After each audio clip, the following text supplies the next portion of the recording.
All right, welcome back to First Team Fantasy, everyone. To start off the Sunday morning recaps, we are going to get into the Eagles traveling to Washington to take on the Commanders, and they won another close and high-scoring game, 38-31. These two matchups this season have been great for fantasy owners and avid football watchers as a whole. Very high-scoring, very entertaining. Jalen Hurts did Jalen Hurts things. 29 of 38, 319 yards, 4 touchdowns. We didn't see him run the ball nearly as efficiently as he has through the season. They failed on a touch pitch. Yeah, but it just... Even though they fumbled the ball, but Yeah. Fantasy-wise, it didn't matter for him. He had 4 carries for 6 yards, 27.36 fantasy points. I mean... that extra touchdown would have been... Yeah, no, it would have been huge, but nonetheless, a great day. Yeah, still a great day. Yeah, great day for Jalen Hurts. He's one of, the few fantasy quarterbacks that you just look at and that's it. You don't think about taking him out. He's in no matter what, no matter who he plays. Yeah, it's like in fantasy, you cannot expect every single player to have a good week every week. Mm-hmm. And it happens. You just look past it. Yeah. And then, on the ground, DeAndre Swift, solid week again, 16 carries, 57 yards, a touchdown. Kind of a quiet week through the air, only 2 catches, 7 yards on 3 targets, but 14.4 fantasy points, played 70% of the snaps. Yeah, with him in the first half, it was kind of scary because I think at the end of the first half, he had like 2 yards. Yeah. Or something ridiculous. And it was like, because I remember Nick and I were looking through, like, let's take a parlay at halftime. And we looked at DeAndre Swift. We're like, why the hell is his line at 22 yards? Like, Easy. Is he playing? Yeah. We're like, is he hurt? What is going on? Like, yeah, it was weird. Yeah. No, and then, of course, second half, the Eagles figured it out. But yeah, no, of course. And I mean, his counterpart, just only worth mentioning, Kenneth Gainwell, 2 carries, -4 yards, had 5 catches on 5 targets, 30 yards, 5.6 fantasy points, 30% of snaps. Again, he's a good handcuff for DeAndre Swift, given Swift's injury history. He's been healthy this whole season. But again, only reason anyone should roster Kenneth Gainwell, he's not a viable fantasy play if Swift is going. A.J. Brown is A.J. Brown. 8 catches, 8 targets. Broke Calvin Johnson's record. 130 yards, a touchdown. 2 touchdowns, 33 points even. I mean, what are the Titans thinking? That's all I have to say. It's A.J. Brown. What are you thinking? I don't know if they are thinking. I think we'll get into that with my next game, but yeah, I don't know if they've been thinking for a while. Yeah. And then something we talked about was first time they played the Commanders and what we've seen through the season, Devonta Smith and Dallas Goedert cannot eat at the same time, and it was true again this game. Devonta Smith, 7 targets, caught all 7, 99 yards, a touchdown, 22.9 fantasy points. Fantastic week for him. Dallas Goedert, 4 catches, 36 yards. He did see 7 targets, so that's a good sign. 7.6 fantasy points. I mean, for a tight end, he didn't kill you. By no means did he kill you. He cooled off a little bit from what we've seen from him. But you know what? Seeing 7 targets for him, and some that I really see is, DeAndre Swift only got 3 targets. We're used to him getting like 4 to 6. And even A.J. Brown, 8 targets.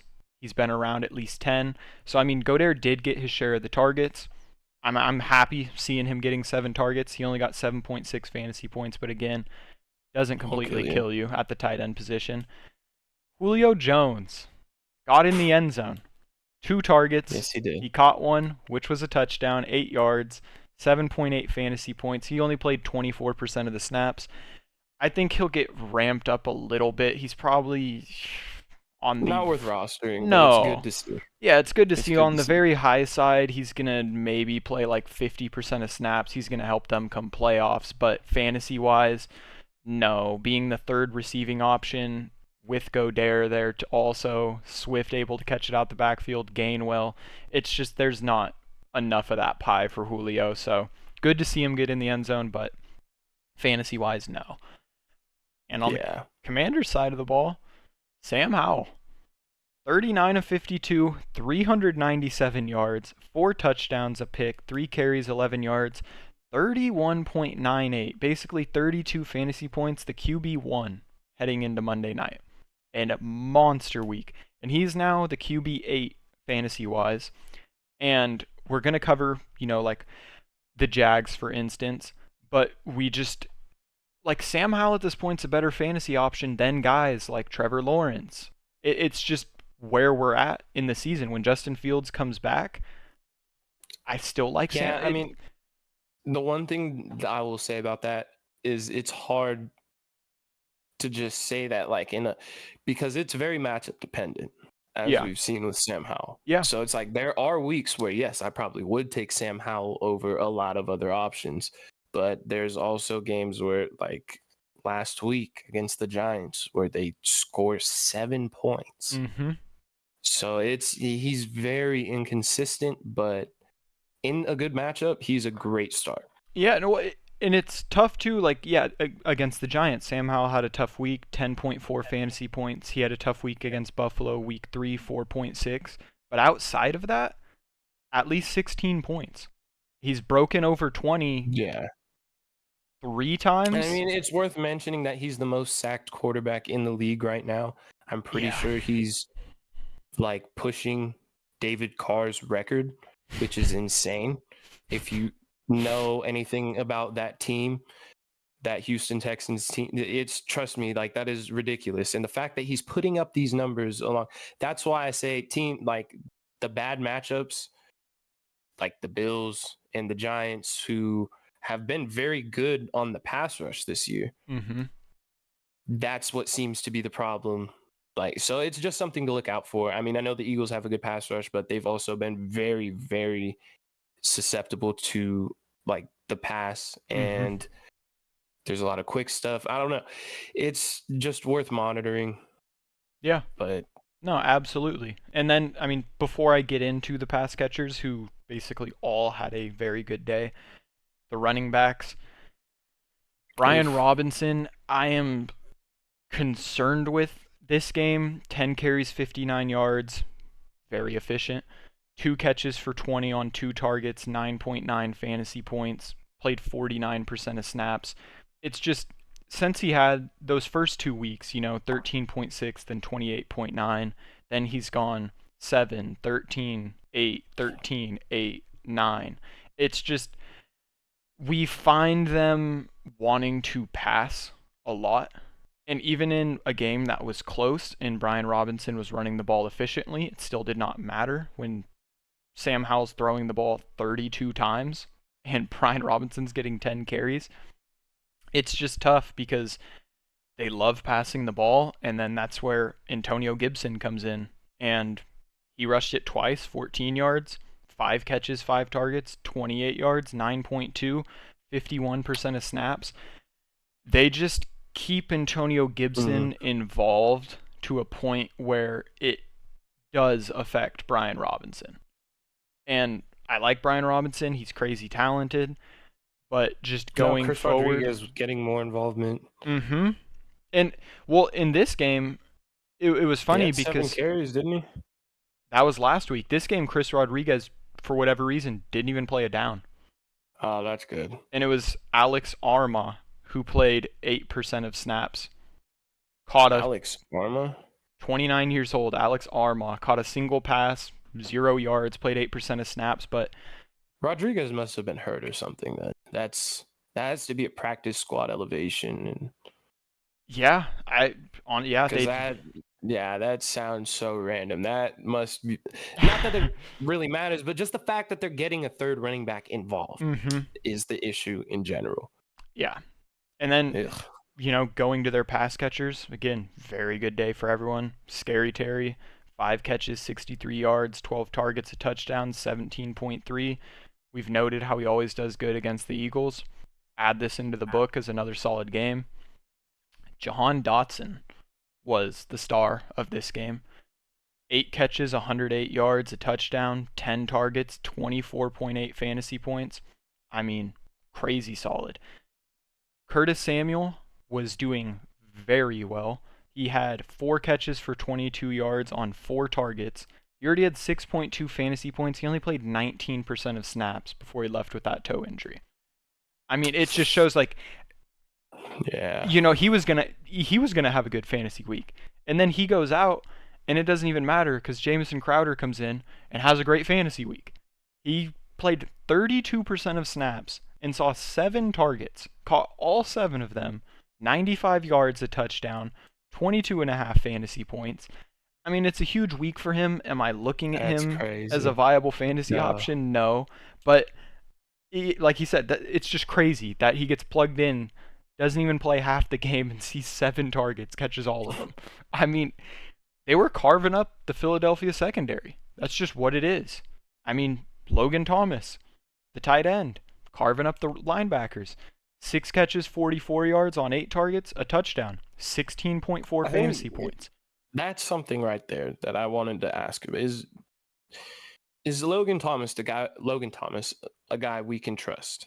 Because I mean, just taking a look at it, so he has game 1, 8.3, 10.2, gets hurt, comes back 7.3, 20.7, has the bad game in Atlanta, 1.2, Yeah. and 9.1 at New York, 16.4 versus Philly. So all in all, aside from the week he was hurt, he's had one bad week. Do you think he's a guy moving down the line that we can trust? I mean, we just saw Dalton Schultz have a stinker. I mean, all of the tech, we'll get into that later, but you know, I as think, far as consistency, he's had one truly bad game. yeah, and I mean, he's currently the tight end 10, so if you're playing, a 10-man format, he, stats-wise, should be one of the starting tight ends. He is consistent. I think, depending on your team, his burn possibility is a lot lower than other tight ends because he is just involved. He does get a good amount of targets. See, the Commanders are throwing the hell out of the ball. Yeah, no, if you're fine, because he has potential upside to give you 15 plus, but if you're fine with a tight end giving you 7 to 10 fantasy points week in and week out, for sure. And you should be. Like if you have a solid team and that's your one glaring hole, I like Logan Thomas as a safe play at the tight end position. He probably won't burn you completely like others will. Yep. And I mean, yeah, one that's other thing that I wanted to add to this game, kind of that'll go further beyond this one as we're seeing a lot of teams double up and play some of their division rivals the second time. You can look back. I mean, you look back at Logan Thomas's first matchup against the Eagles. He did well, got 7.3 points. You look at AJ Brown's first matchup against the Commanders. He did well. Devontae Smith did well. Dallas Goedert didn't do so good. And it's not like we've seen some of these teams match up once every couple of years. They play each other twice a year. So it's not like they don't already know each other. So we can look at these matchups and see, okay, they gave this up. Well, it's not like they're going to just all of a sudden plan to stuff. They've been facing AJ Brown for 2 years now. Yeah. So it's like, this is kind of the way it is. I'm not saying every time it's going to be the same, but you can kind of look at it as a reference as far as like other things.